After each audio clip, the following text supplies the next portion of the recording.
Good morning. Good morning. Good morning. Thank you. Please. Thank you. Good to see this cabinet and staff together here. Thank you.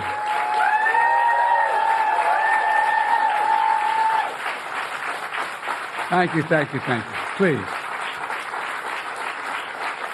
Thank you, thank you, thank you. It's good to see you all. Particularly good to see my granddaughter sitting in the front row here. Hi, Finn. How are you, honey? For over 200 years, America has carried on the greatest experiment in self-government in the history of the world. And that's not hyperbole, that's a fact. We're the people. The people vote and choose their own leaders, and they do it peacefully. And we're in a democracy. The will of the people always prevails. Yesterday, I spoke with President-elect Trump to congratulate him on his victory. And I assured him that I'd direct my entire administration to work with his team to ensure a peaceful and orderly transition. That's what the American people deserve. Yesterday, I also spoke with Vice President Harris. She's been a partner and a public servant. She ran an inspiring campaign, and everyone got to see something that I learned early on to respect so much, her character. She has a backbone like a ramrod. She has great character, true character. She gave her whole heart and effort, and she and her entire team should be proud of the campaign they ran. You know, the struggle for the soul of America, since our very founding, has always been an ongoing debate and still vital today. I know for some people, it's a time for victory, to state the obvious. For others, it's a time of loss. Campaigns are contests of competing visions. The country chooses one or the other. We accept the choice the country made. I've said many times, you can't love your country only when you win. You can't love your neighbor only when you agree. Something that I hope we can do, no matter who you voted for, is see each other not as adversaries, but as fellow Americans. Bring down the temperature. I also hope we can lay to rest the question about the integrity of the American electoral system. It is honest, it is fair, and it is transparent. And it can be trusted, win or lose. I also hope we can restore the respect for all our election workers who busted their necks and took risks at the outset. We should thank them. Thank them for staffing voting sites, counting the votes, and protecting the very integrity of the election. Many of them are volunteers who do it simply out of love for their country. And as they did their duty as citizens, I will do my duty as president.